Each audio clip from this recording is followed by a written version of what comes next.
Am I wrong for moving 1 hour away from my kids? Some background on the story. We don't live in America, so the laws about kids can be very different here. My ex-wife was a real piece of art.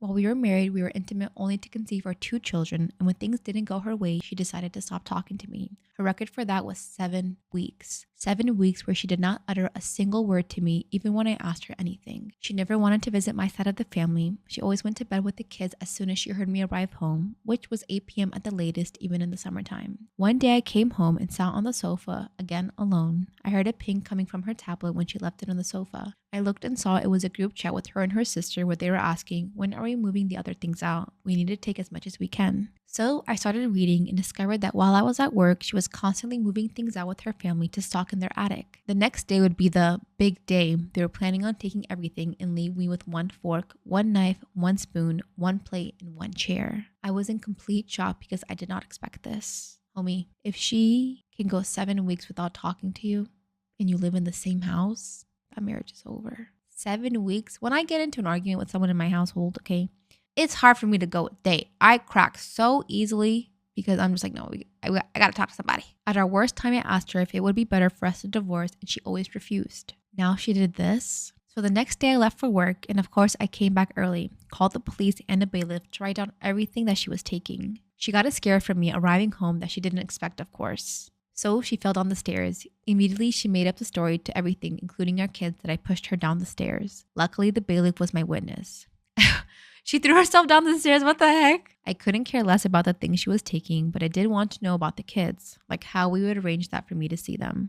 She promised me we would come to an agreement on our kids and she wouldn't make it hard. She left the next day and had a letter from family court about my kids. I did not see them for a couple of months. Finally, the court gave me a half on holidays and 1 weekend every 2 weeks, so 4 non-school days per month. Common here in my country. I had to pick them up on Friday evenings and my ex had to come pick them back up on Sunday.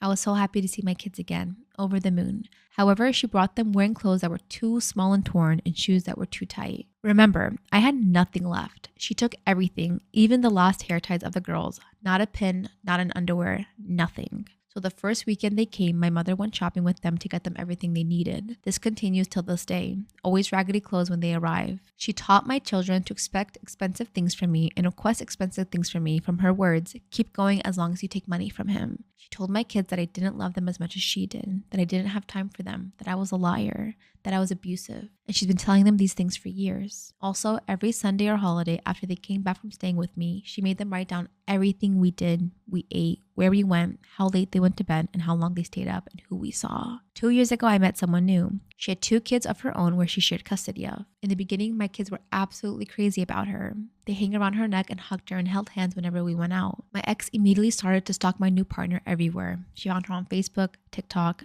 Google reviews, everything. One day we went to a performance of our friends with our kids and there was pictures taken. One of the pictures showed my kids sitting on my new partner's lap and laughing and waving. When the kids went back home, she immediately forbid them to hug, kiss, or sit in the lap of my new partner. Sadly, they listened. And although it has always hurt my new partner, she understood and did not want to put my kids in the crossfire by forcing a hug. We tried to do everything in the same for all 4. We went to a theme park and stayed at that hotel with the theme suites. We went to Disneyland with all of them. We went to Crate with my oldest, 14, of my partner, but then went to Amsterdam and a theme park with the younger 3. For my oldest, 12, it was never enough though. She followed her mother's thinking and always wanted more and all the attention and all of the gifts and expensive clothes. But my youngest was happy with anything and everything as long as she was with me, doing things together. She's 10. Fast forward a year, my house was too small for our new family and too far from the school of my partner's kids. She rented a small house, also too small for our new family. We decided to buy a bigger house together where all 4 kids could have their own room. Because my new partner has shared custody of her kids, she had to take into account her ex and the school of the kids. So we decided to buy a house close to where she lives now so her kids didn't have to change school or her ex doesn't have to drive an hour to take them to school and back. I never have to bring my kids from school because I only have them in the weekends or on school holidays. We moved last summer in August. My ex-partner was furious that I sold my house for more than she got it for 4 years ago. House prices rises. She was furious that we also bought a house together. I never bought the previous house with her, a whole other story. She was furious that it was a 1-hour drive from her.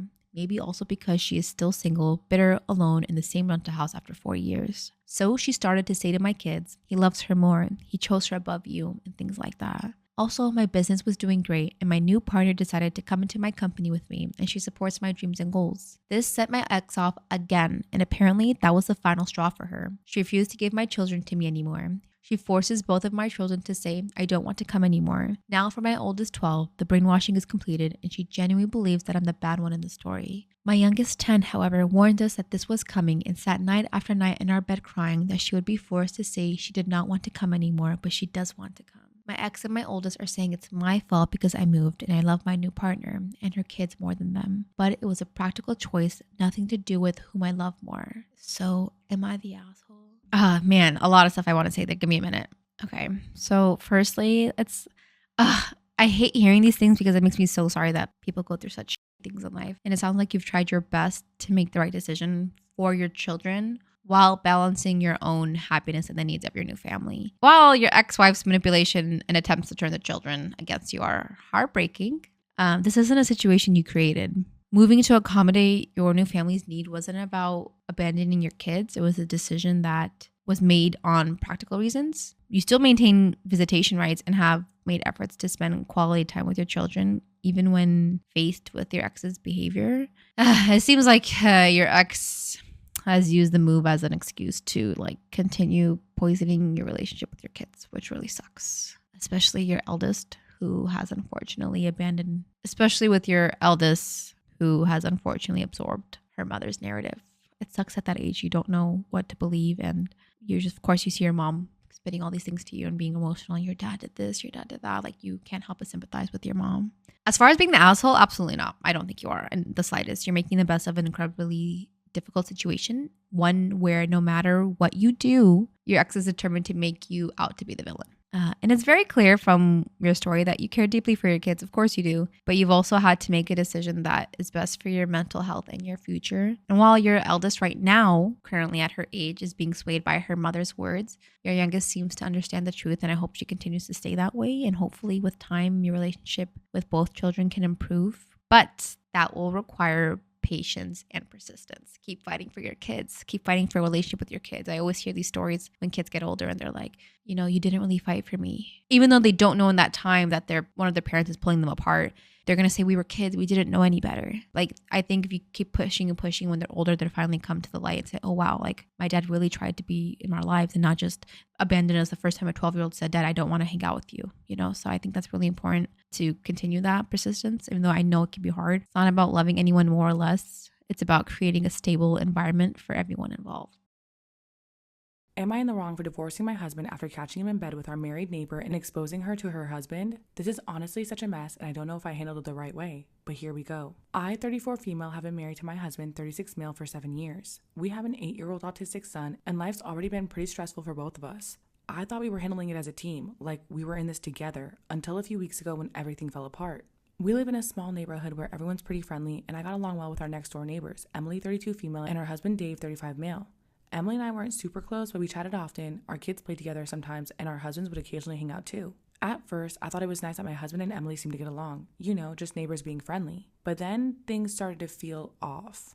My husband became more secretive, especially with his phone, and he always seemed to bump into Emily when I wasn't around. He'd go out for random walks or suddenly need to run errands right after dinner. I noticed these little things, but I didn't want to seem paranoid. We've been through a lot together. I didn't think he would do something like that to me. Then one day, everything came crashing down.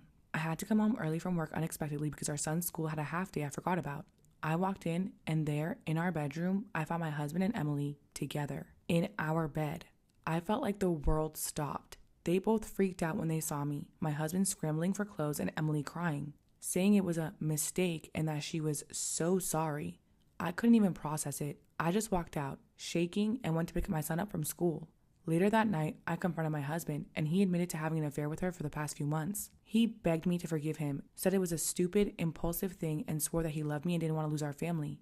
I was heartbroken, but I couldn't even look at him. I had no idea what to do, but I knew that I couldn't stay with someone who would betray me like that. Then there was Emily's husband, Dave. I knew him well enough to know that he was completely in the dark about all of this. I couldn't just stay silent and let him be blindsided like I was. So, the next day, I went over to their house while Emily was out and told Dave everything. I even showed him proof. Texts, pictures, everything I had. He was devastated, obviously, but he thanked me for being honest with him. And that's when the real drama started.